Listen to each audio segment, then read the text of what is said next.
First of all, can I apologise to colleagues? There is a division bell going for the committee here in the background as I speak, but I won't have to rush away. And can I particularly welcome the members of Parliament from Bahrain, Paraguay, Malawi and South Africa. There's a very large delegation from all four of those countries. So this is the third workshop in a series hosted by the Inter-Parliamentary Union on artificial intelligence. It's designed for members of Parliament, for their staff, and for the broader parliamentary community. The first workshop that we had was chaired by Michelle Rempel Garner, who is a Canadian Member of Parliament. And that explained what artificial intelligence is and set out some of the broad AI landscapes. The second workshop was chaired by Neema Lugangira, the Member of Parliament from Tanzania, and it looked at the implications of artificial intelligence on society and the emerging trends in the field. Today, we're going to look at what legislative and regulatory measures are now emerging at global and regional level to manage artificial intelligence. The series will culminate with a face-to-face workshop on providing practical help to members of Parliament, which will take place on the afternoon of Monday, the 25th of March, at the Inter-Parliamentary Union Assembly in Geneva. As Andy said, I'm Denis Naughten, I'm a Member of Parliament in Ireland. I'm also chair of the Inter-Parliamentary Union Working Group on Science and Technology. And the main role of our working group is to support global legislative initiatives in the whole field of science and technology. And we try to emphasize the ethical dimensions and strive to eliminate disparities that prevent universal access to science, technology, and innovation. And I suppose my big concern is that artificial intelligence develops the digital divide that is already there, that we've seen in our own countries, and more importantly, between our countries, and that it will actually become more pronounced with the development of artificial intelligence applications. And this is not just a technology divide, but also more starkly, an opportunity divide. And at a time when our planet is faced with unprecedented challenges that transcend borders and disciplines, including climate change, energy security, and nanotechnology. The fact is that we cannot deal with these issues in isolation, nor will we be able to overcome them without universal access to AI technology and the opportunities that it provides. So I think we all need to redouble our efforts to bridge that gap and that knowledge gap that's there at the moment. So the first speaker that we have that will present to us today is Roach. She is chair of the United Nations Internet Governance Forum, Multi-Stakeholder Advisory Group, which strives to bring people together from various stakeholder groups in discussions on the digital public policy area. She's also a member of the Cabinet Office for the Government of the Bahamas. The current activities of the Internet Governance Forum Policy Network on Artificial Intelligence are looking at the emerging global trends in this area presently. And she's inviting members of Parliament to the IGF Parliamentary Forum that will take place in Riyadh from the 15th to the 19th of December. But Carol will fill you in a bit more on that. So over to you, Carol. You're our first contributor. Thanks very much. Thank you very much, Denis. Good morning, good afternoon, good night to everybody. Excellencies, distinguished members of Parliament, colleagues, ladies and gentlemen. It is indeed my pleasure to deliver opening remarks at the third IPU workshop for parliamentarians on AI, discussing today the global responses to emerging advanced artificial intelligence technology. I would like to thank the IPU and the rapporteurs of the forthcoming resolution on AI for convening us all today, and UNESCO for collaborating with the Internet Governance Forum on these series of workshops. I am Roach from the Cabinet Office of the Government of the Bahamas, and I'm proud to say that my country's parliament is the newest member of the IPU since its last assembly in 2023. In October of 2023, I was appointed by the United Nations Secretary General as the chair of the Internet Governance Forum Multi-Stakeholder Advisory Group, or the MAG. For those who are not familiar with the work of the UNIGF, we are a global multi-stakeholder platform that facilitates the discussion of public policy issues pertaining to the Internet. As parliamentarians, you have been given the challenging task of drafting rules and regulations to bring discipline to the complex technologies and applications of the Internet, which of course includes artificial intelligence technologies. Indeed, the increasing deployment of AI in our societies can empower and connect people, but could also further discrimination and deepen digital divides. And as citizens of the world, we can only wish for a social contract in which the rules of behavior allow us to feel safe and secure in this online environment.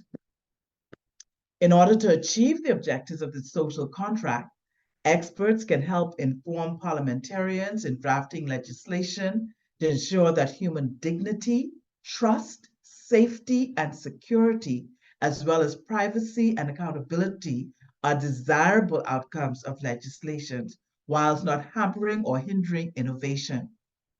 Technologists have an obligation to help parliamentarians understand in some fundamental way how these emerging technologies and applications work, and spotlight the opportunities as well as the risks or threats they present.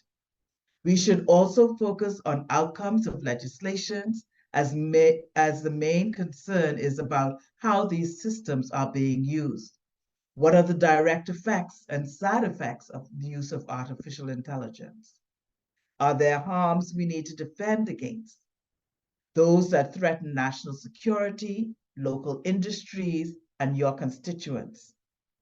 Finally, another point I would like to make, it is crucial to involve communities and people with diverse backgrounds and to be inclusive.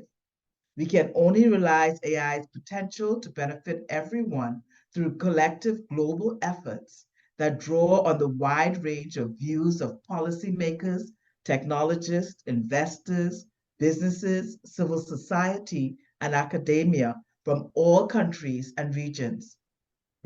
The IGF Policy Network on Artificial Intelligence, which is a global multi-stakeholder network, is currently formulating their latest policy recommendations around AI and would welcome the participation of parliamentarians. As mentioned, this policy network on AI, which is an IGF intersessional body, contributed to the open consultations of the High-Level Advisory Board on AI. The PNI produced a report as an output from its 2023 cycle. I invite you to visit the IGF website and to read this report. With this, I would like to take the opportunity to invite you to the 19th IGF with the overarching theme, Building Our Multi-Stakeholder Digital Future, which will be hosted by the Kingdom of Saudi Arabia in Riyadh from the 15th to the 9th December 2024. One of the main foci of discussions will be to harness innovation and balance risks in the digital space. Together with the IPU, we will be holding an annual parliamentary track with sessions dedicated to you, members of parliament. We believe that the IGF offers a unique opportunity for parliamentarians to meet other legislators from around the world and get informed about the latest global responses to emerging digital issues. Besides meeting with legislators, this forum also ensures that you come together with key representatives from the private sector, governments, civil society, as well as the technical community, and of course, academia. We will make sure to send invitations and letters to you in due time, as we would welcome your on-site and online participation to continue discussions on digital-related affairs. We are also introducing a judiciary track So we encourage you to bring along your judiciary team so that they too may have the opportunity to network and to learn. With this, I wish you a fruitful workshop, and I thank you very much. Thank you, Carol, for that. And I think I just want to re-echo the point that Carol made, that technologists have a responsibility to engage with members of Parliament and to spotlight both the opportunities and the threats that are there. And I think that's something that we need to continually re-echo because it is important. Carol has put the link in the chat, so if anyone wants to use the link there, they can have a read of the document that you referred to. And just if you have any questions for any of the speakers, if you could put them in the chat, and I'll put them to them after the next contribution. And the next contribution we have is from Martin Ulbrich. He is the senior expert on AI within the European Commission. And Martin has been working on digital issues within the European Commission for more than 20 years. He's been involved in the drafting of the white paper on artificial intelligence and involved in the whole regulatory area of artificial intelligence within the European Union. He was instrumental in the development of the EU AI Act, and he's going to talk to us about that. It is, I suppose, the world's first comprehensive AI law. The objective behind it is to ensure that we have better conditions for development and for the use of this innovative technology. So I'm going to hand over to Martin. And as I say, if people have any questions that they would like to ask of Martin, if they put them in the chat, and I put them to him after his presentation. Over to you, Martin. Thank you very much for inviting me to speak here today. I'm mostly going to present today the AI Act, so the regulation for artificial intelligence, which is just about to be adopted in the European Union. But before I do that, I would like to make two introductory remarks. First, there's something about AI which we tend to forget and which is important to keep in mind, especially when you start regulating it. AI is all about numbers. AI is, basically advanced statistics. It's about correlations. It's about huge data sets, and by huge, I mean really very large, hundreds, 200, 300 billion parameters, very, very large numbers. So it's all about numbers, how it works. But the way we think about AI is all about words, starting with the expression AI, artificial intelligence. That was decided in, I think, 1955 or 1953 at a conference to call it artificial intelligence. There's another word for it, which is called deep neural networks. That could have been chosen as well as your official title. And that would have made a big difference. I mean, can you think about any deep neural network movies? Or deep neural network characters in movies? Or nowadays, a deep neural network strategy? Will we have a deep neural network act in Europe? Would there be deep neural network conferences all over the world? It's very much because we associate this technology with intelligence. And of course, intelligence is something we associate with humans. So artificial intelligence, of course, very much evokes in us the idea of artificial humans. And that's why we put a lot of attention to that.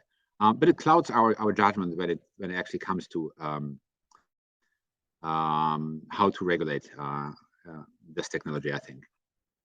And of course, artificial intelligence, the word artificial intelligence, that was 50 years ago. But even today, we still do that all the time. For example, we're talking about hallucinations. When you have general purpose AI systems which give you a wrong answer, we're talking about hallucinations if they invent something. Why do we call this hallucinations? It's because we kind of associate artificial intelligence with artificial humans. It's a machine. If I put my foot on the accelerator in my car, and instead of accelerating, it brakes, I'm not saying, oh, my car is hallucinating. It's malfunctioning. An AI which gives you a wrong answer, we call it hallucinations. Okay, it's general purpose AI, it's a slightly different task, but it's this kind of attribution of agency to a technological system, which is very much something which we do naturally. Even if I say if I drop the word hallucination and say just AI invents something, AI doesn't invent something either. All of these are just human activities. So we just very much treat it as if it was human, and that really influences the way we think about it. and the way we think about regulation. That's the one thing. The other thing is about 8 or 9 years ago, 2014, 2015, 2016, when the current AI boom started, everybody was really concerned about the impact of AI on the labor market, because AI could be doing so many things.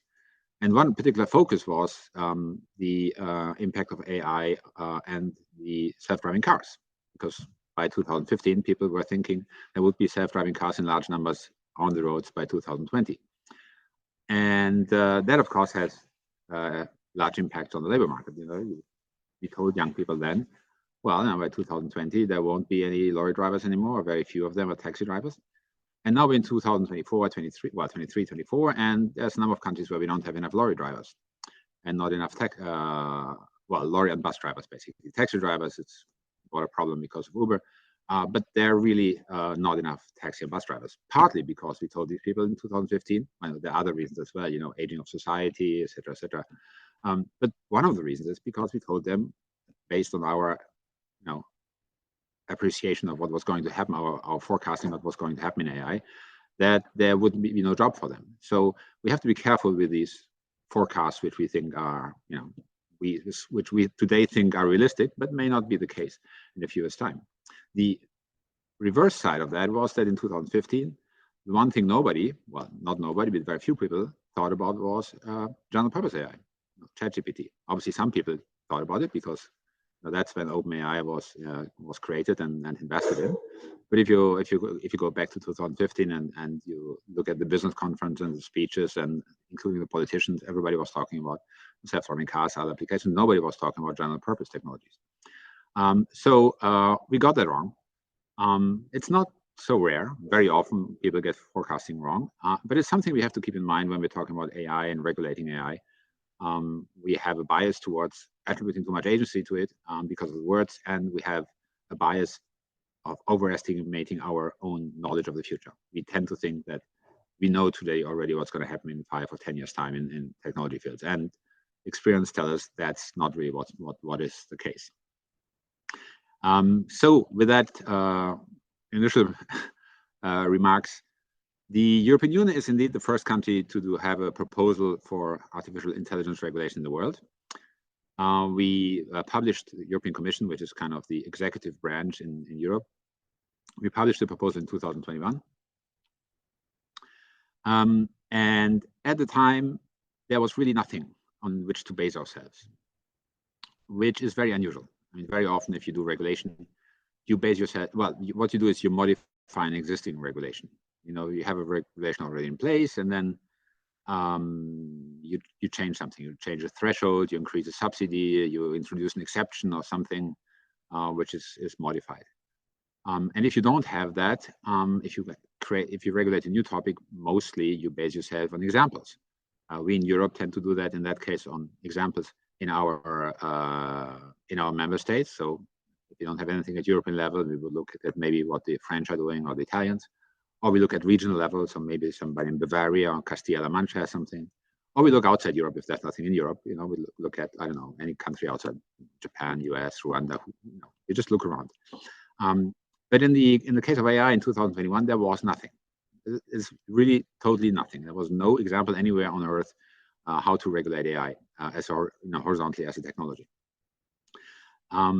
So we basically had two possibilities of regulating AI in that case. Either you don't regulate AI, but you regulate specific AI applications wherever it's necessary. So you just regulate, let's say, AI in face recognition, and then you have another one in AI in motor vehicles, and the third one in AI in education or wherever. So wherever there's a problem, you regulate AI, but then you've got a lot of regulations to do, and they might not always be coherent among each other, which is a problem. Or alternatively, and that's what we did in Europe, is you do one horizontal regulation for AI, in which case you don't have that problem of inconsistency or incoherence between regulations applying in different sectors. The problem with that approach is, of course, that AI is an extremely versatile technology. You can apply it pretty much anywhere. I was talking about education, manufacturing, agriculture, space engineering, public services, you name it. AI can be applied everywhere. And therefore, having one having identical regulations for all of them doesn't make much sense. So instead, what we proposed at the time was, let me just see whether I can share my screen. Doesn't seem to be working. Well, never mind. What we proposed was to have a regulation based on different risk categories. So basically, our proposal included 4 risk categories, on starting from the forbidden AI, very small, to the totally free AI. Totally free AI, in our estimation at the time, was something between 85 and 95% of the market. So most of AI actually is not regulated under the AI Act. And these are applications which are, if they go wrong, nobody cares very much. It may be bad for the companies using it. They might lose some money, but it's not really important, and therefore there's no interest in regulating that. And we have combined that approach with a list approach for the scope of the Act. So we actually have an annex in the Act saying the following requirements apply to the following applications, and then we have a list saying, okay, the following applications are falling within the scope of this regulation. For example, then it says something like AI in recruitment, sorting CVs for recruitment. And if you take those two things together, what you get is you have a very large number of applications which are not covered by the AI regulation, and you have a list where you can check that. That means that most of the companies can go to the AI Act once in their life, open it, check in the annex whether what they're doing is covered in there, realize it not, close the AI Act, put it away, and forget about it. And that's very important because we're obviously trying to keep the red tape and the administrative burden to a minimum for companies, and especially for small and medium companies. So that's the green part. So that's the large part of AI, 80%, 90% of the market, vast majority. On the other hand, we had the red category, very small. In our proposal, it was 3.5 cases. Now it has become a bit bigger, which is AI, which is forbidden in Europe because it's considered bad AI. It's considered not compatible with European values. Things like general purpose social scoring, ideas where you get for your total life, you get evaluated on everything, and then if you get a number of points at the beginning of the year, if you lose too many points, you're not allowed to take advantage of certain rights anymore. So that's something we don't want to have in Europe. And there was also biometrics, a very important topic. Discussion on biometrics was in there. And then we have a third category, which is the one everybody's talking about, which is high-risk AI. And high-risk AI is AI which is legitimate, and that's very important to keep in mind because people tend to think about high-risk AI as kind of bad AI, which is understandable because if you use the wording risky AI, or if you say something is risky, it kind of implies you don't want to do that. If you say something, this is a risky investment, it kind of implies you probably want to stay away from that. But that's not the way we use the word risky or high risk in the AI regulation. High risk just means that if something goes wrong, the consequences can be very bad for certain people. So it's the application itself is legitimate, but because if something goes wrong, it can have very serious consequences. You have to have certain minimum quality criteria. You have to make sure that the likelihood of something going wrong is very, very small, and that if something goes wrong, there's some way to repair it. And that basically, that category consists of two things. One of is all of the regulations all of the AI systems which somehow can kill or maim you. Anything which moves fast is made of metal and has spikes. In other words, anything like a motor saw or car or anything. So anything which right now you can produce but not sell on the market without it getting approved before by an external tester. If you put AI into that in the safety component, that has to be approved as well. In other words, if you put AI into the safety system of your car and the braking system, that AI needs to be approved before you can sell it on the market. If you do it in the sound system, it's irrelevant. Nobody cares because it's not safety relevant. So that's one half of the high-risk categories, and then the other half is where AI software mostly can have serious impacts on fundamental rights. If you get excluded from access to social services, if you're being discriminated in recruitment, or if the police is using some kind of AI system which may lead you to being put in jail wrongly for a couple of days before they realize their mistake. So these are high-risk cases. So fundamentally, they're all legitimate cases, but they just have to, it has to be made sure that the way they work is of high quality and that they have some kind of repair mechanism. And then we have the third category, which is minimal requirements of transparency, which basically just means a couple of words on the screen. So if you're calling a hotline of a company, for example, and you're talking to an AI-generated human voice, you have to be told that you're not actually talking to a human operator. If you're talking to your car, you don't have to be told because it's obvious that you're talking to your car. And very importantly, deepfakes have to be labeled. So if you do a deepfake, it's not forbidden, but you have to indicate that it's a deepfake. Depending on the context, obviously, more often or less often. If you make an entire movie with deepfakes, you don't have to tell it every 3 seconds, but it has to be clear at some point that you're talking about deepfakes. So that was roughly the proposal we made. As you know, in Europe, the European Commission makes proposals. It then actually gets adopted by the European Parliament and the Council. So both of them have looked at it, have roughly kept it the way it is, and have come to an agreement by the end of last year and are now in the process of formally adopting it. So we expect, if there's no major upheaval, the regulation to enter into force by May. Parliament will probably adopt it end of April, then the Council has to adopt it, and then it takes 20 days for publication. So by end of May, it will be actually in force. The one element which is very importantly new in the final version compared to our proposal is that we now have a specific section on general purpose AI, which we did not have in the initial one, mostly because it was before ChatGPT. And now, so there are specific transparency requirements for large general purpose AI models. And then for the very large models, so for the systems which have a number of parameters which is 10 at the level of 25, which according to my mathematical memory is something like 1 million billion billion. I mean, an extraordinarily large number of parameters. They, in addition to the requirements for general purpose AI, they also have to do adversarial testing, or they call it sometimes red teaming. Basically, they have to try to break down their own system. They have to, design a team to try to hack it and to distort it and to manipulate it and try to do all kinds of damage. All kinds of ways you can use that the system for negative purposes, and then see, obviously, if they succeed, then they have to make sure that this is not possible anymore the way they did it. So that's really the latest change. We now will have at the European level a European AI office, which is going to deal with general purpose AI systems mostly, but most of the implementation of the AI will stay at member state level, because obviously it's something which very much depends on local market circumstances, and therefore it's very difficult to try to supervise all of this from one central place.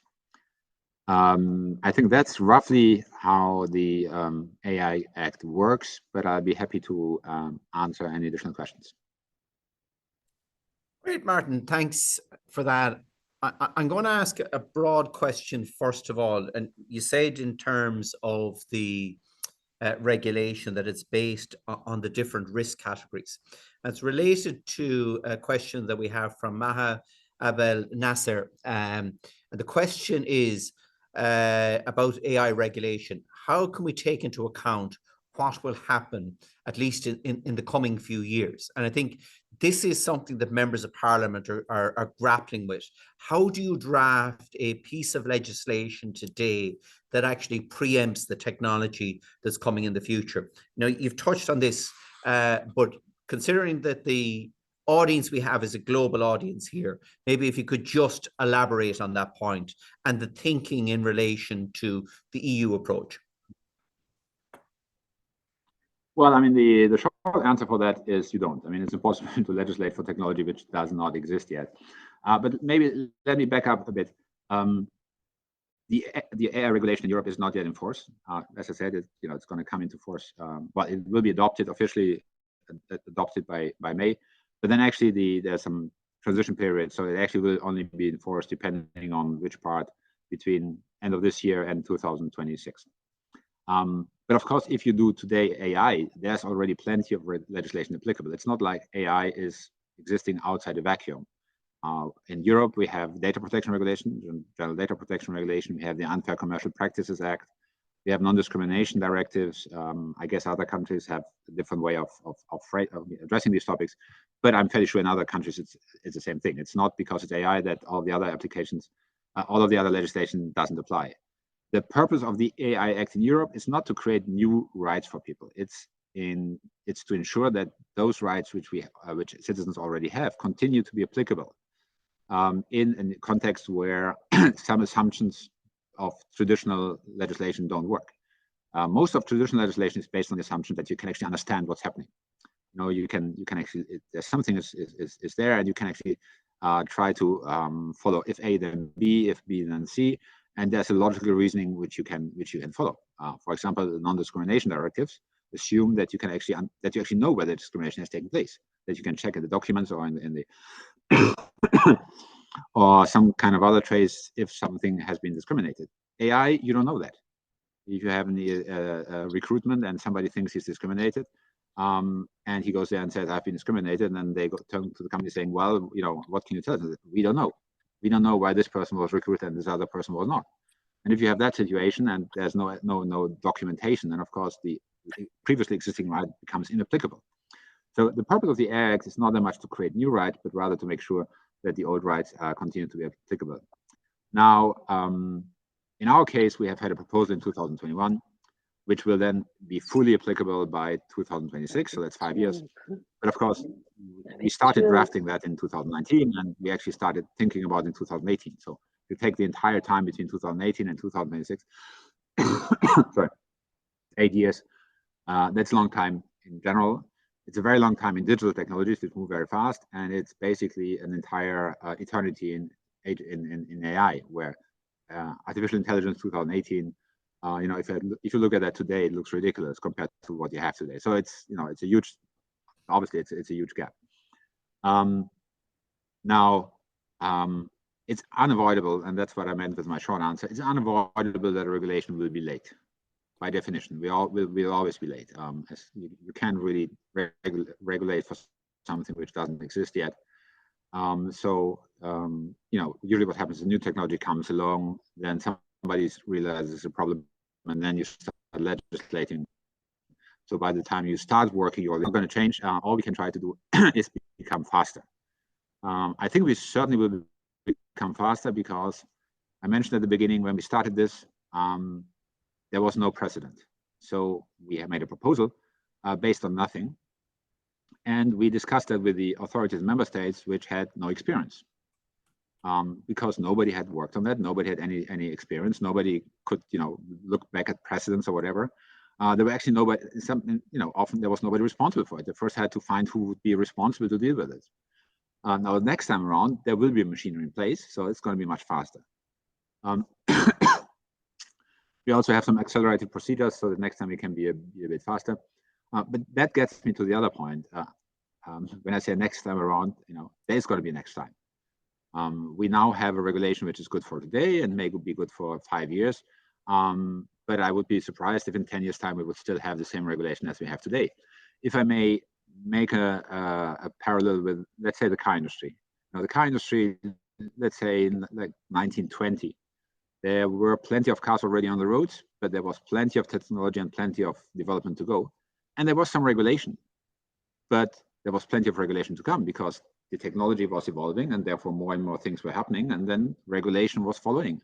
And if you look today at the car regulation of 1920, we think that was totally primitive, of course, because it was compared to today.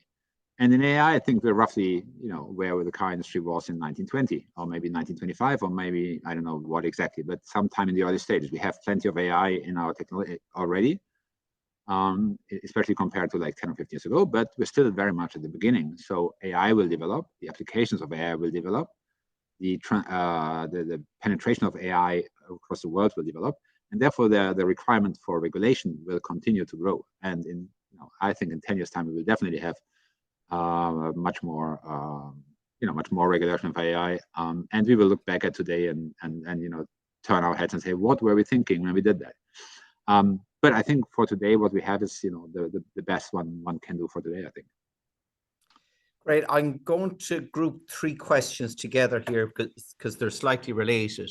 And I have another question for you then, John, before you finish up. So the first set of three is, Trevor Clark has asked, how seriously should we take the influence of AI on deepfakes, particularly in the political world? And does this mean that face-to-face meetings are going to be the gold standard? Now, another question here is from Carol Roach, that spoke to us earlier. And Carol asks, what is your view on having a regulatory body to get around the slow wheels of creating and updating legislation? And tying both of those two questions together, we have a question here from Michelle Rempel Garner from Canada. And she says that voluntary initiatives like Content Authenticity Initiative could provide immediate comprehensive information to viewers about image provenance, almost like a food nutrition label. So how can parliamentarians encourage the adoption of initiatives like this, which can often move faster and be more nimble than the current regulatory process? So I'm using deepfake as the template, but how do we streamline that regulatory process in that context? And I have one more question for you as well. So if you can try and answer that for me, it'd be great, Martin. Has Martin gone off? Oh, I think we're in trouble. So what we might do is move on and we'll come back to the questions at the end then. So the next speaker that we have is Quintin Chou-Lambert, and Quintin is representing the Office of the United Nations Secretary General's Envoy and Technology. At the 75th anniversary of the United Nations, the General Assembly passed a declaration where leaders of the world recognized the importance of technology as a fundamental global issue and to pledge to improve digital cooperation, to be able to maximize the benefits that digital technologies can bring while curtailing the risks. And the global leaders agreed that the United Nations could provide a platform for stakeholders to participate in such deliberations. And on foot of that, the Office of the United Nations Secretary General's Envoy on Technology was established, and it's to deliver the UN Secretary General's roadmap for digital cooperation, which provides a vision and steerage for a digitally independent world. And it lays out actions for the global community to connect, respect, and protect people in the digital age. So, Quintin, looking forward to hearing your contribution and what's happening at the UN. Over to you. Thank you very much, Dennis, and greetings, everyone. Great to be here. Yes, as Dennis mentioned, there's been some kind of longer standing processes at the UN. And what I'm going to talk about today is specifically around international governance of the artificial intelligence technologies. I have some slides to kind of explain a little bit more on. And so maybe I could just share my screen here. And if you can actually see that. Yeah, we can see it there. Great. So, you know, everyone's aware now of a lot of attention and salience that's been given to the issue of AI and governance of AI in the last couple of years. But this initiative of the Secretary General, the high-level advisory body on artificial intelligence, was actually conceived several years back as part of that roadmap for digital cooperation that Dennis mentioned at the beginning. So I would say this idea was born back in 2019. 2020, the roadmap was officially launched.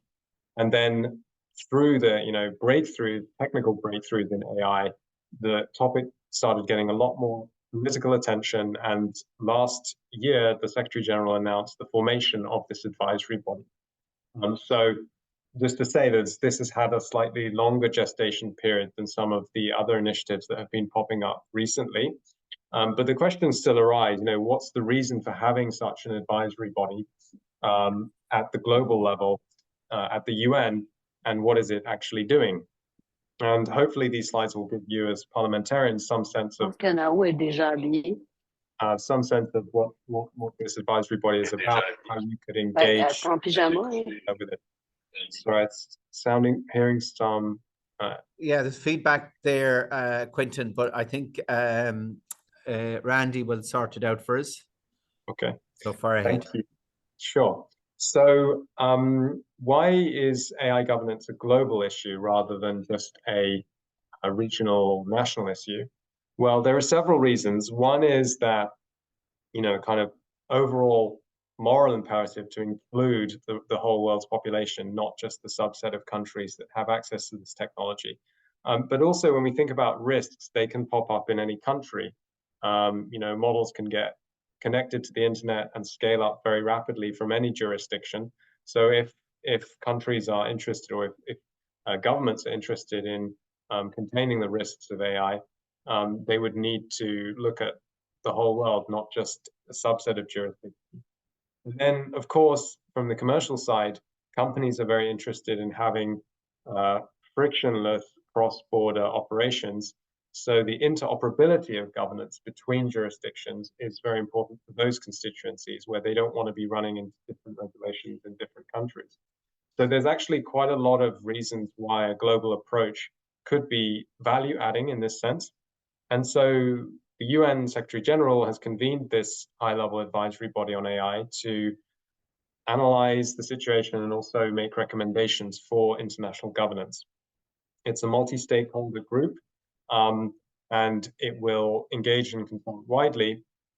And so there was actually an open call for nomination for AI experts, technical experts, governance experts, interdisciplinary experts in the field of AI. There was over 1,800 nominations put forward of individuals who were nominated to be on this body, of which here we have the 39 who were selected based on a criterion of expertise in these different fields, and also gender and geographically balanced by region. So that's one differentiating aspect of this initiative, that it is, in a sense, one of the more representative or global or inclusive sets of groups looking at this issue. And this body is supported by the Office of the Tech Envoy, which I am part of in doing its work. It's been convened for an initial period of 1 year, starting the end of last October. And so, so far it has met over 40 times in that first couple of months. There was a bit of a sprint to launch the interim report, which came out at the end of December and is now available online. So these experts got together looking at these 5 different areas of AI governance, the opportunities that everyone's been talking about, but also the enablers, which is often missed out in the conversation around opportunities. What other measures, governance measures, need to be in place to actually harvest the opportunities rather than having them as theoretical? And one of the key findings of the interim report is that governance and international governance can itself be an enabler for harnessing the opportunities. So rather than in this false dichotomy of regulation versus innovation, structuring governance in the right way, whether that's regulations or other policy measures like trade incentives, tax incentives, that governance can actually play a good role in trammeling the industry to bring the opportunities to fruition. They also looked at risks and challenges of AI, big debates between those wide range of views in this body around, the urgency and let's say proximity of certain risks, whether they are current harms or future risks, or how far away those future risks might be.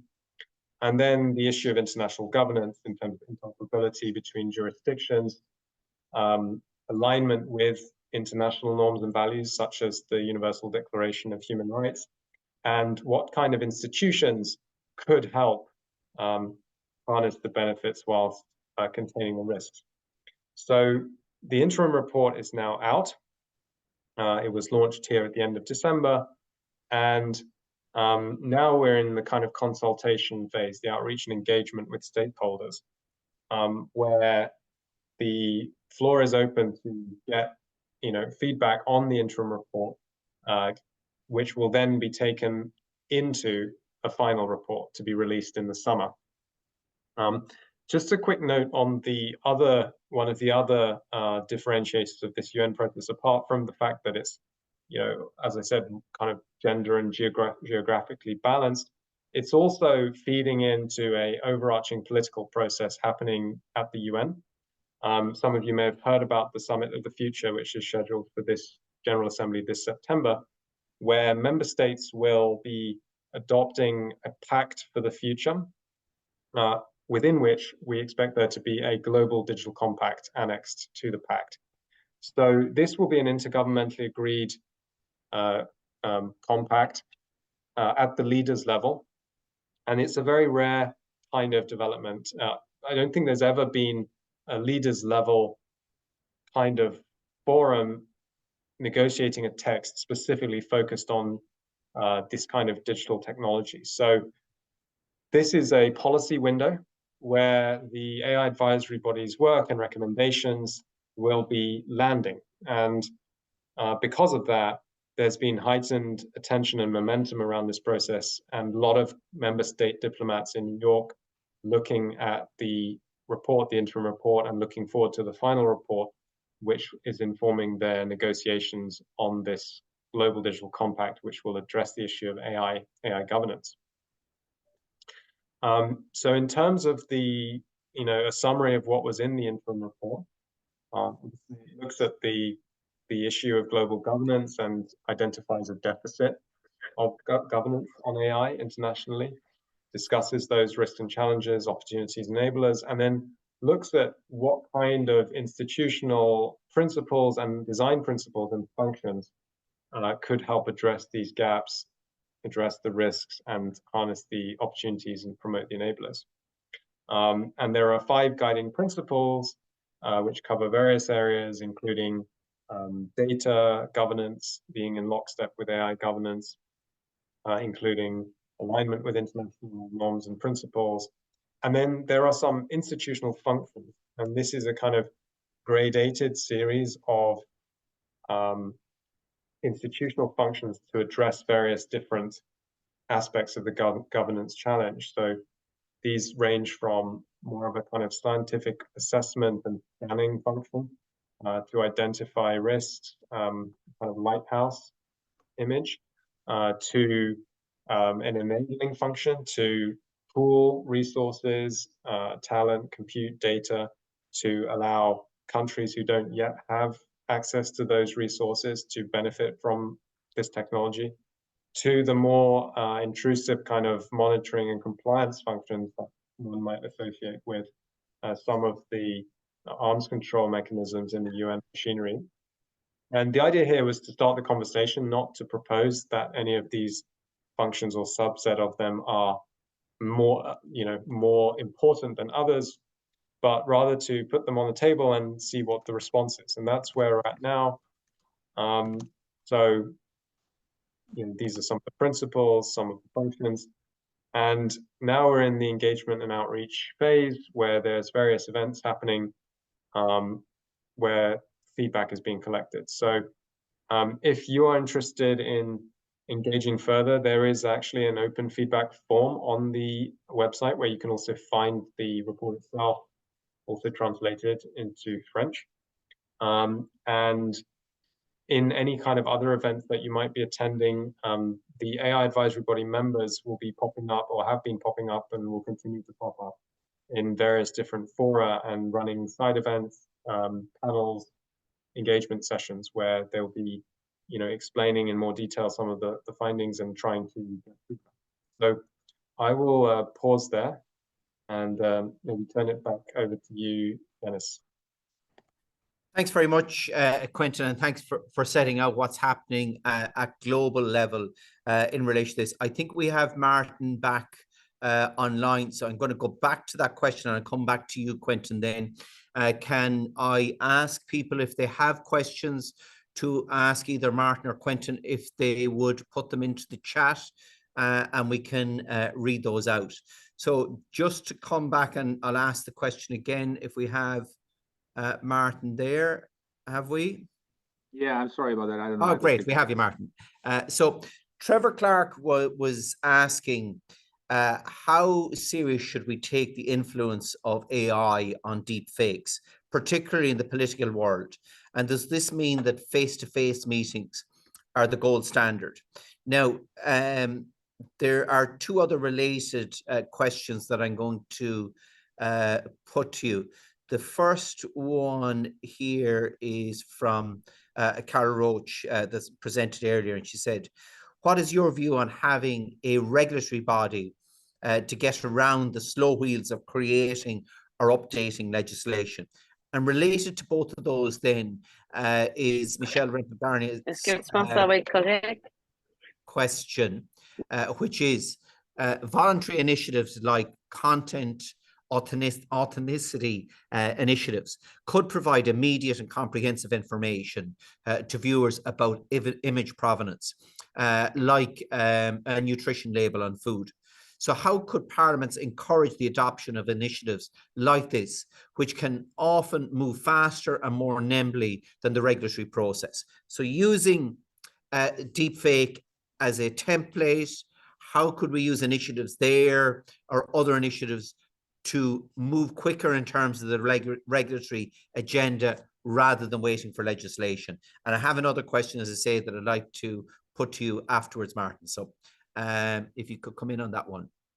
Yeah, well, I mean, the issue of being late in terms of of legal text is nothing new. It's it's becoming more and more urgent because of the speed of digital and in particular of AI.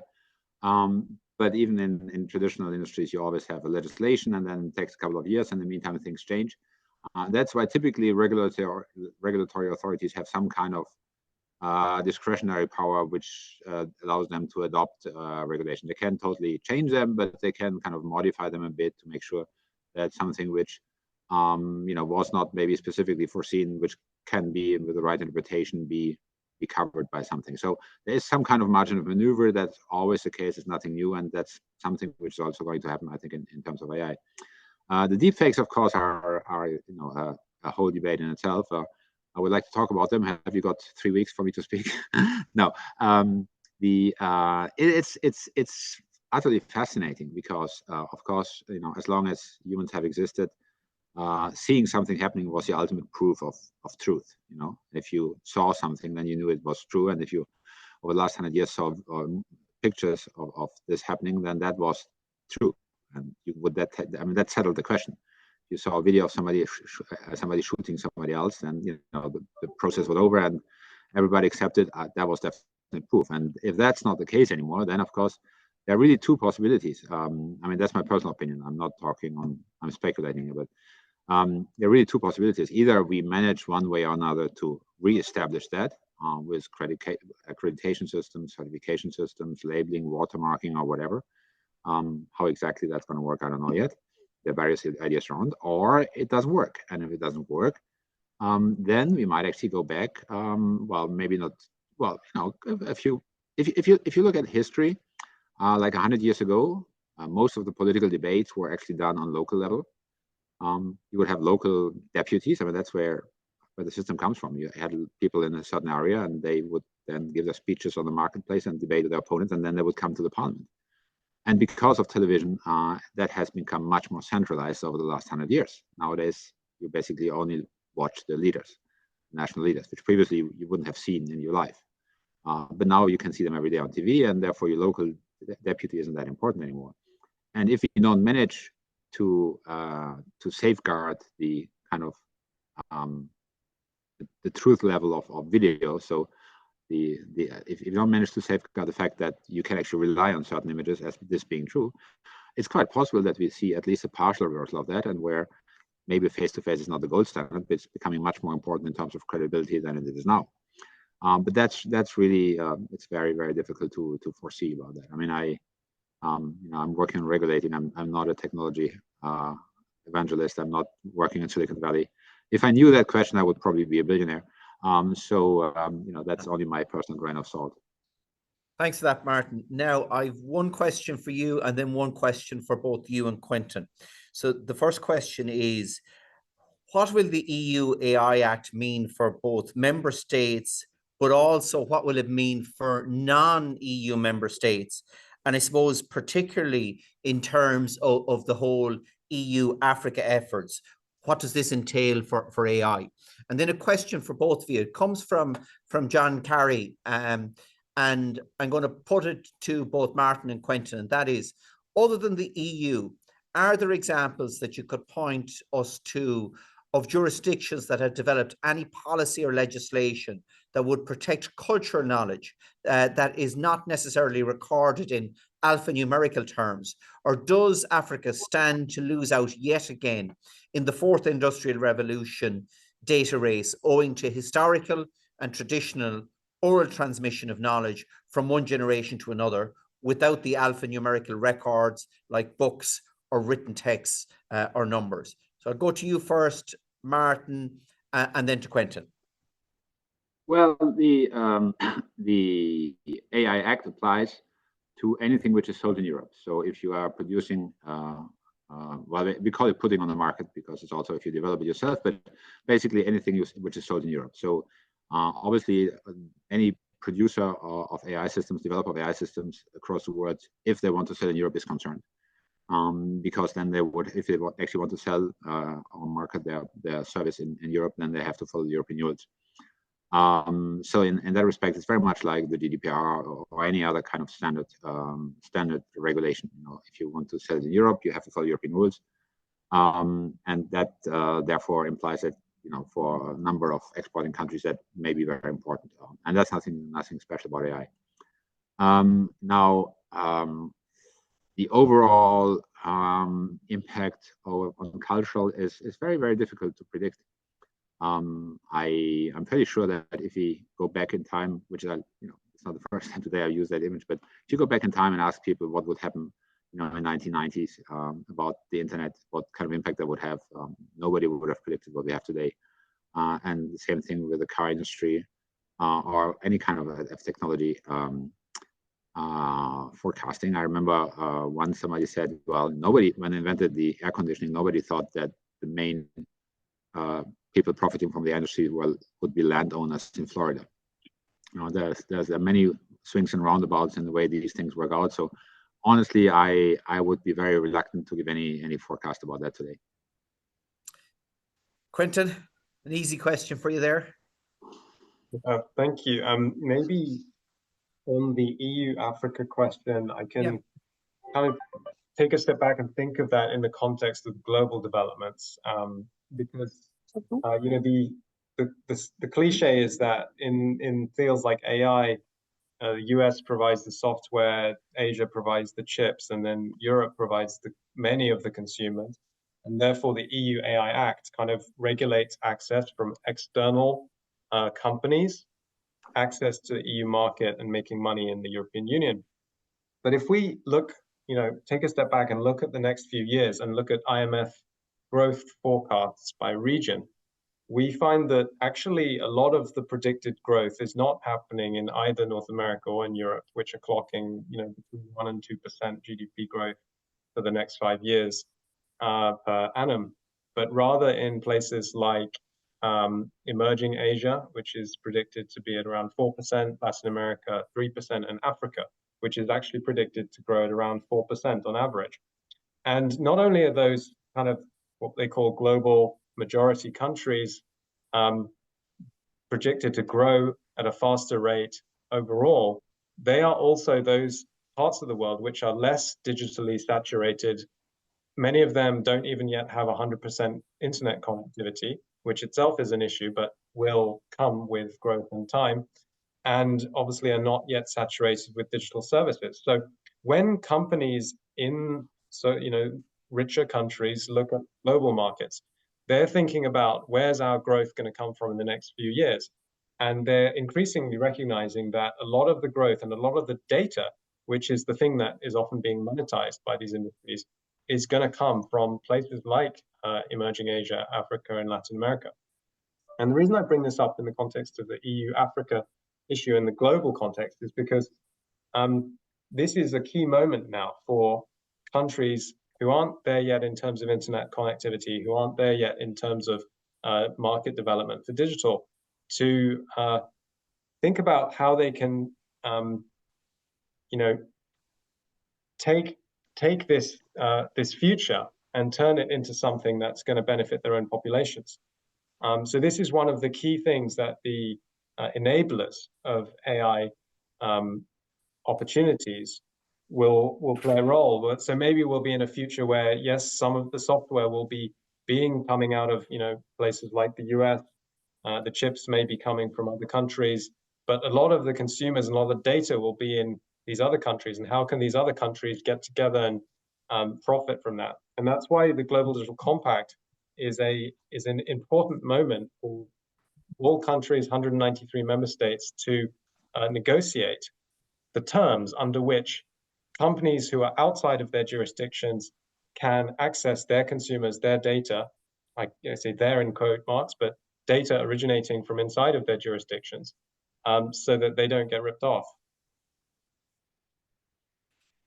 Thanks, Quintin. I'm going to ask you a very practical question, and colleagues that know me know that I ask quite practical questions, but it's one that is continually asked of me in my role chairing the working group on science and technology. So the UN put out an open call for nominations, and there was 1,700 submissions received. And look, you said that you whittled that down based on expertise, gender and geography. And I suppose, look, the UN has huge resources compared to a member of parliament or parliaments in whittling down. But is there any advice that you could give to members of parliament that are looking for expert advice in this area? How should they approach that? Where should they go for that? And secondly, then, related to your own office, and look, the United Nations is intergovernmental organization, but what resources and capacity are available there for members of parliament? Because the difficulty is, in some parts of the world, it is very, very difficult to get information from the governmental organizations. And without that access, parliamentarians can't do their job. So maybe if you could comment on both of those, and I'll come back to some other questions then. Thank you, Dennis. Yeah, so resources and information on this fast-changing topic are same, on the one hand, quite abundant, but also hard to put one's finger on. It's like drinking from a fire hose in some cases. I'll start off by saying, there's no consensus yet or definitive answer or playbook on how to address AI governance or even use AI in one's own area. So I think the starting point is, it's not the case that there's someone out there has the single right answer and it's a case of finding them. I think the philosophy of behind the AI advisory body was precisely to gather a group of disciplinary people from all over, so that they could kind of play their perspectives off against each other and see what came out of that in an emergent way. So maybe there's a role for that in national governments. I mean, an individual MP may struggle to gather a group of people to advise, but definitely within party governments, perhaps even within political parties, there could be some kind of similar group of people who know the industry. I think one of the things is to make sure that obviously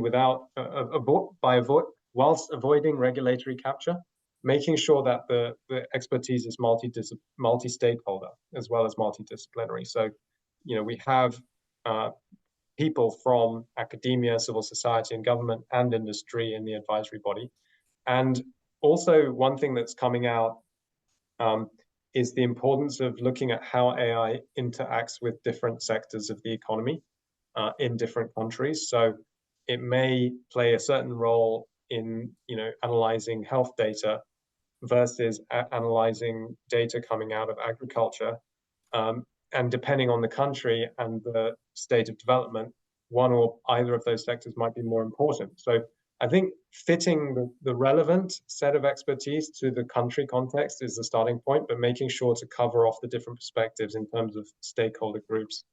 And the UN, I mean, our office, the Tech Envoy's office, is actually a very small office. It's an initiative of the Secretary General, funded from voluntary contributions exclusively. So we're not quite the same as an MP's, kind of personal office situation, but it is very small. And I think the vision with the UN is, with this office, is to try and keep it light and nimble and not to turn into another one of these kind of UN bureaucracies.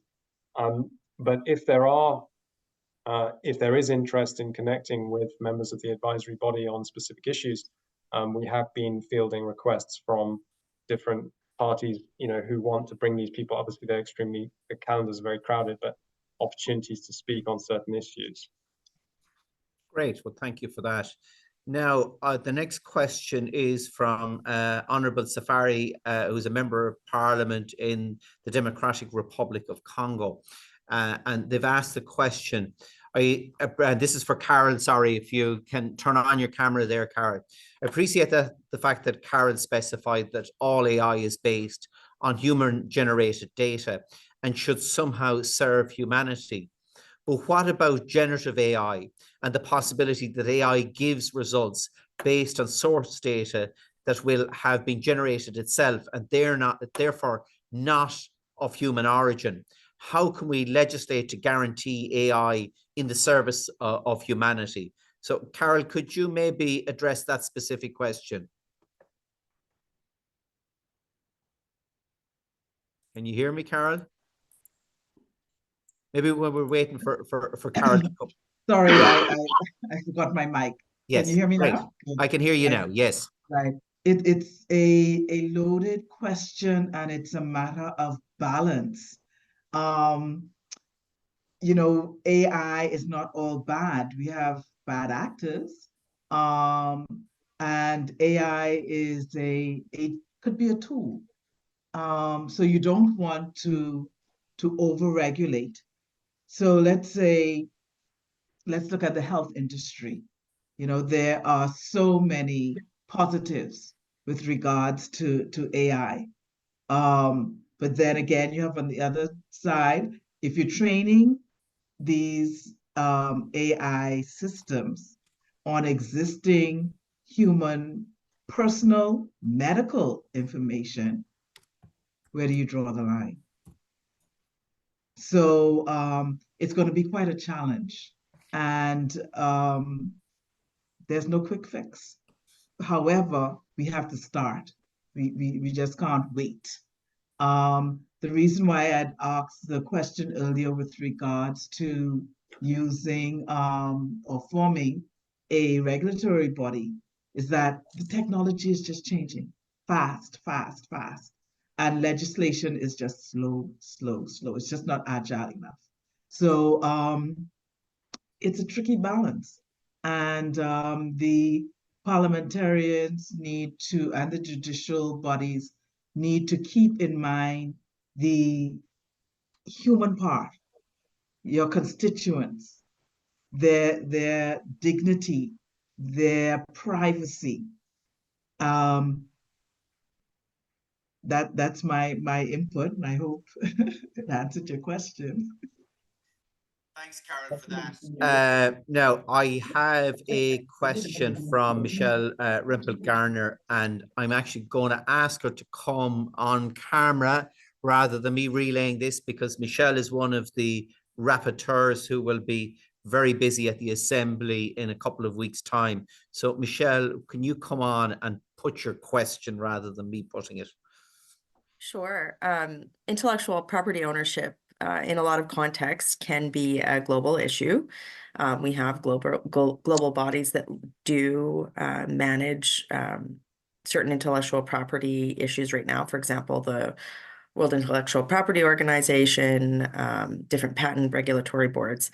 That aside, intellectual property ownership is a big topic right now in terms of data that has been used to train large language models like OpenAI's ChatGPT. There's a really big and very well reported lawsuit that is underway in the US, where the New York Times is suing OpenAI, alleging that the company trained its model, which is ChatGPT, using New York Times data, like it says historic archives of articles and whatnot.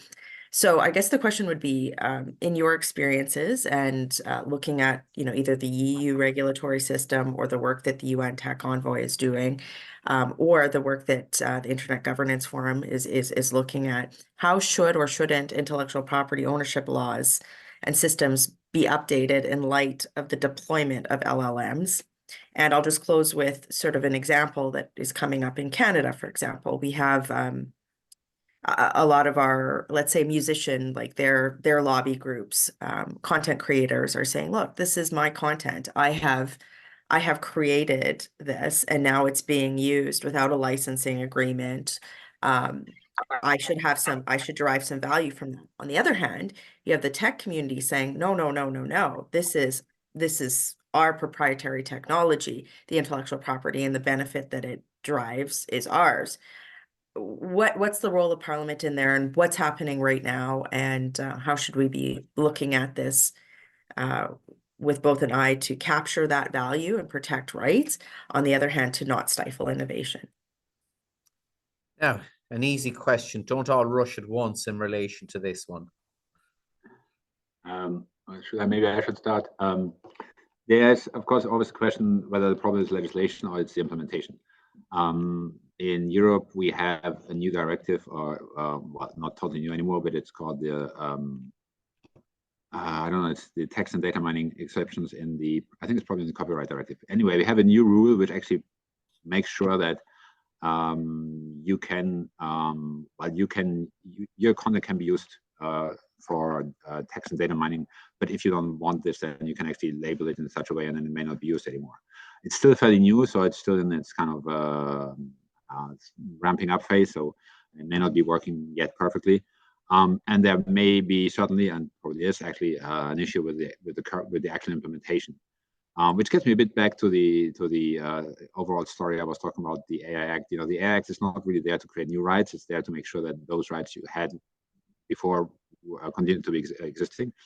And in the AI Act, for example, we have now a requirement for providers of general purpose AI that they have to put in place a policy to respect copyright. And they also have to provide a summary of what kind of data they have used. So the rights stay the way they are. So there are no new rights and no additional rights for copyright owners, and no reduction of rights for copyright owners either. That's the balance between what's found in the text and data mining legal text. And the AI Act is trying to make sure, or to make it easier at least, to actually make that enforceable, so that companies, providers have to take certain measures from the beginning, which make it then afterwards easier to actually fulfill the obligation they have under the copyright. It's a bit like under discrimination, there's a non-discrimination directive, and now you have to actually have data, which then allows people afterwards to check whether you actually have followed or not the non-discrimination directive. So it's very much about creating from the beginning the technical necessities, which then allow you to check whether other legislation has been applied correctly. Thank you. Do Quintin or Carol want to comment on that? Carol. I'll pop in with a quick one. I think what's most important is a multi-stakeholder approach. Michelle is right. We're just not talking technology. We're talking about threats and opportunities to a country's culture, their norms, and their principles. So you just can't look at it from getting your legislators together and coming up with some piece of legislation. It's extremely important to have multi-stakeholder involvement, so that you can hear from your people, your constituents, from your industry, from your tech community. And I'm going to say it again. You need a multi-stakeholder approach. So I encourage you to put a group together. Thank you. Thanks. Quintin, I have a question here for you. Does the UN AI advisory body provide technical assistance to Latin American parliamentarians? So it's quite similar to the question I asked earlier, but if you could address that, that's from Leticia Fermincia, has put that question to you. Yeah, thanks for the question. The short answer is not, no, it doesn't. As an advisory body, it is primarily focused on feeding into the policy discussion around AI governance. That said, one of the key governance functions that it has identified as a gap and that could be filled by some kind of future institution is indeed providing that kind of technical assistance to parliamentarians, to regulators, to other branches of government, so that those people can have a clearer sense of what the technology means for their societies and how they can take action at the legislative or regulatory level to trammel technology for the benefit of their people. So not now, but if some of the recommendations of the advisory body are taken up, there's a possibility that that kind of technical assistance could be made available by some kind of future institution. And here's an easy question for anyone that wants to answer it, and it's from Felicien Canibo Tedekebo. Maybe I've pronounced it wrong, but the question anyway is, what guarantee do you offer us that AI will not be used by terrorists? And I think it's one of the big concerns that we all have. Does anyone want to answer that or address that? Well, I don't think it's possible to give any guarantee. I mean, terrorists have used anything, from knives to lorries to just about any technology. So it's important to restrict the capacity of in certain of certain AI general purpose AI applications. How to build nuclear bombs or chemical weapons or whatever. But overall, the terrorists will find a way of using AI just as much as they have used any other technology. They're using cars, trains, planes. They're using knives, bullets, and anything else. So it's. I think we should be in that respect really be focusing on the ones on those technologies which are where the danger is really very big. Right. Well, there's a question here, Martin, for you from Richard Bruton, Member of Parliament in Ireland, and it's a very European question, but I think one that puts a shiver down all our backs. And the question is the basic approach in danger of being similar to the regulation, financial regulation that is principle-based and one which fell down during the economic crash just over a decade ago? Martin? Well, no, I would say no. It's not really principle-based. I mean, we have a fairly clear criteria, so it's not like regulators have to have general principles which have to apply, but they actually have a set of criteria which will then be, which actually already is right now being in the development, further specified by standards. So it's much more like what we call in Europe the new approach. New approach is legislation which basically assumes that you can, there are certain rules you follow.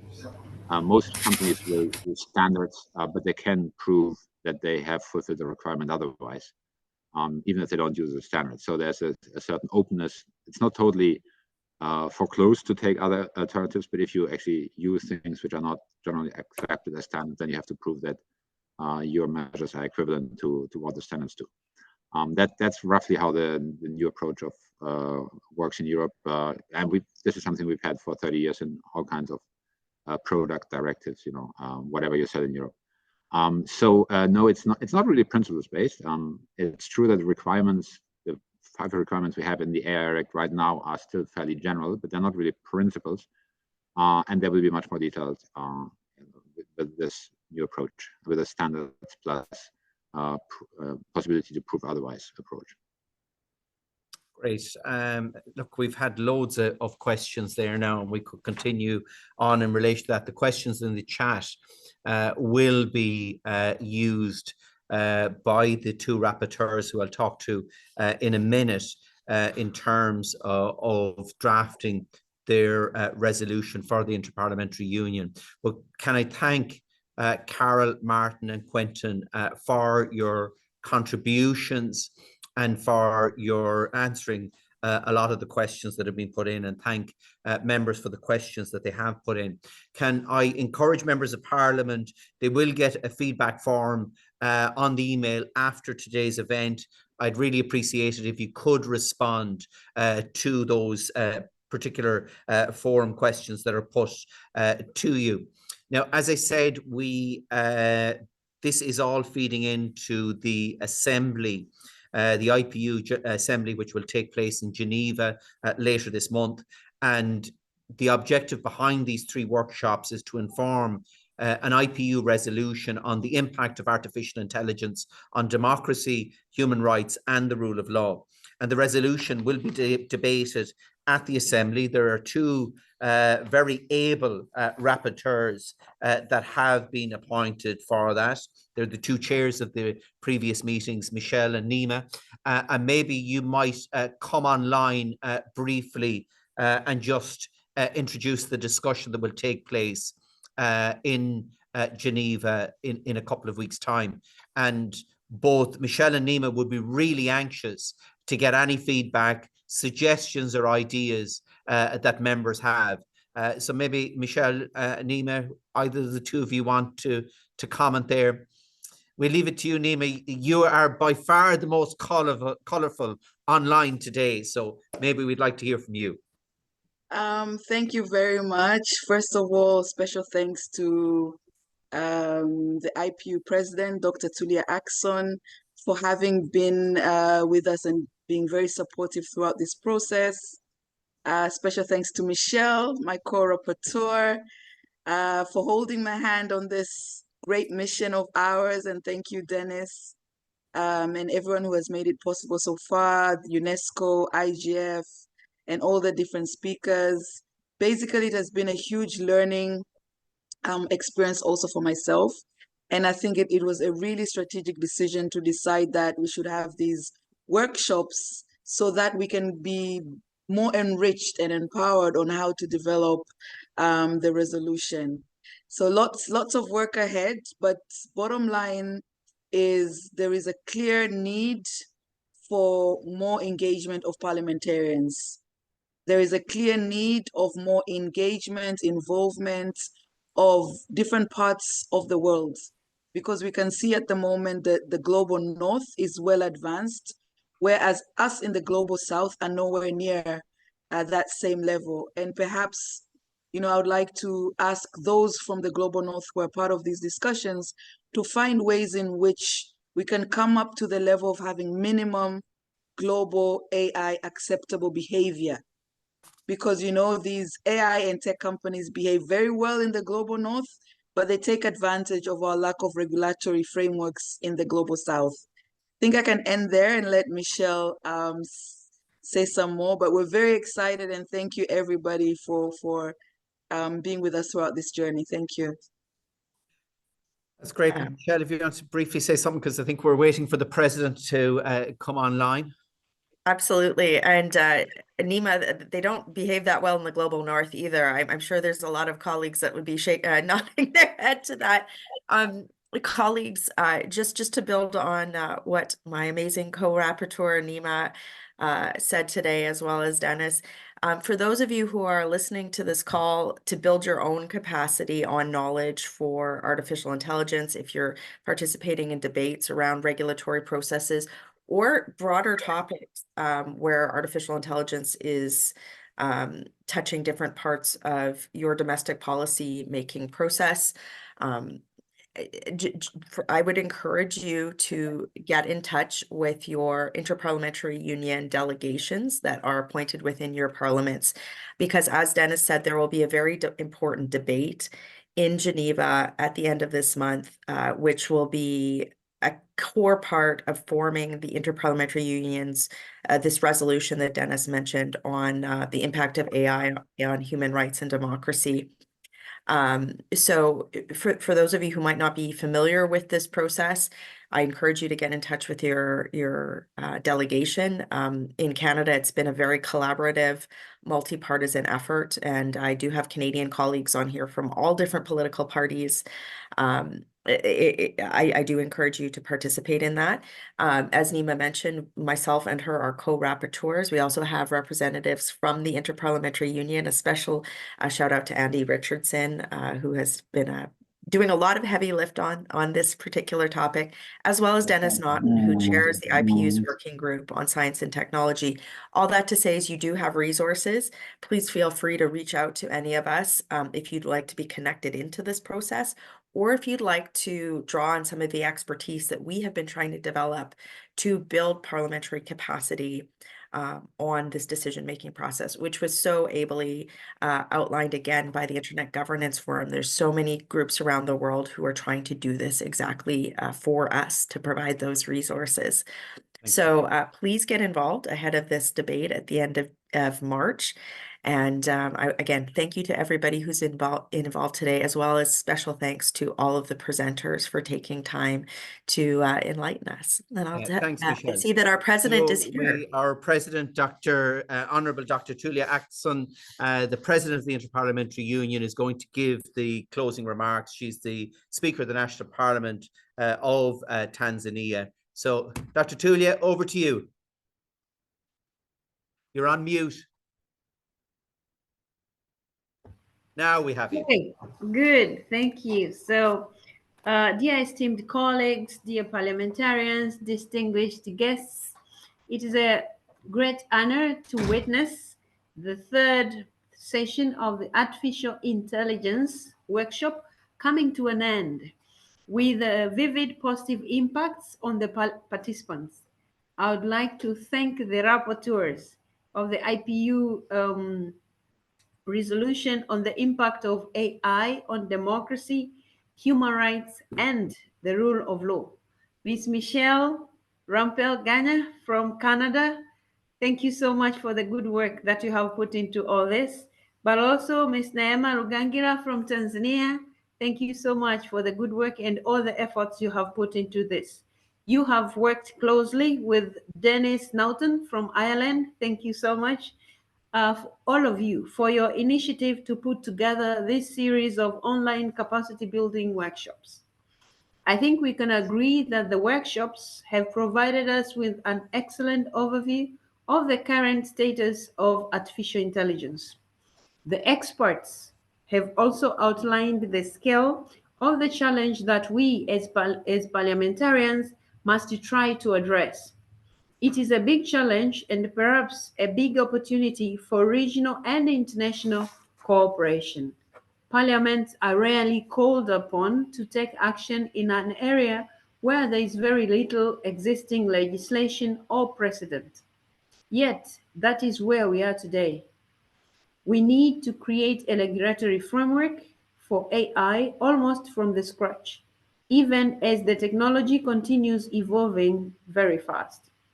Dear colleagues, I understand that it is a challenging task, and that is why we need to work closely with the executive branch, civil society, academia, and the private sector to ensure that we harness the opportunities of AI while managing the risks. I am glad the IPU has placed this AI resolution on its agenda. I want our organization to be the place where parliaments share good practices. We must defend the interest of the people we represent and all our community, all our humanity. Dear colleagues, in the upcoming IPU Assembly in Geneva, we will dedicate 2 sessions to AI on the 25th March.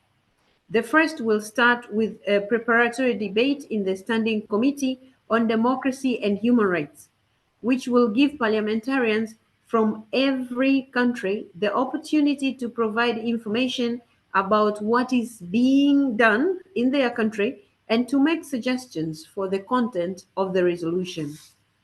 Later on the same day, we will organize a practical workshop for all parliamentarians attending the assembly.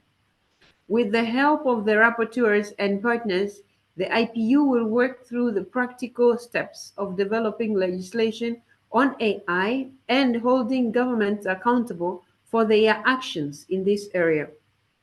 Dear friends, thank you again for participating in these 3 AI workshops in your parliaments. My appreciation also goes to the organizers and experts who have enlightened us during the workshops. I look forward to seeing many of you in Geneva later this month. Once again, thank you so much, everybody who has attended from the beginning of this workshop, but also the previous 2 workshops. Thank you so much for all your insightfulness. We appreciate everything you have raised, all the points made. We will be taking all those on board when we discuss this at our IPU assembly in Geneva. Thank you so much. Great to see you and look forward to seeing all of you. Thank you, Honourable President Tulia, for your contribution. So the 2 rapporteurs have just put their email addresses in the chat, and please do reach out to them because they really want to engage with you. One final thought I'm going to leave members with, and that is that the World Economic Forum's Global Risk Report for 2024 says the biggest short-term risk stems not from an economic threat or downturn or extreme weather events as a result of climate change, but the biggest threat that we have in the short term is in relation to misinformation and disinformation. And this is the most significant challenge today with artificial intelligence, particularly as we face into what Time magazine has described the ultimate election year. At least 64 countries and the European Union will vote this year. That's 49% of the people of the world will hold national elections. And the results will have implications for years, if not generations to come. So I think we all need to be vigilant. So can I thank everyone for contributing, for participating, and can I particularly thank Andy Richardson and the team in the Inter-Parliamentary Union, including the translators, for their assistance over the 3 workshops in making this all possible. Thank you all for your attention. Thank you for your time, and we look forward to meeting you in Geneva later this month. Gair míle maith agaibh go léir from Ireland.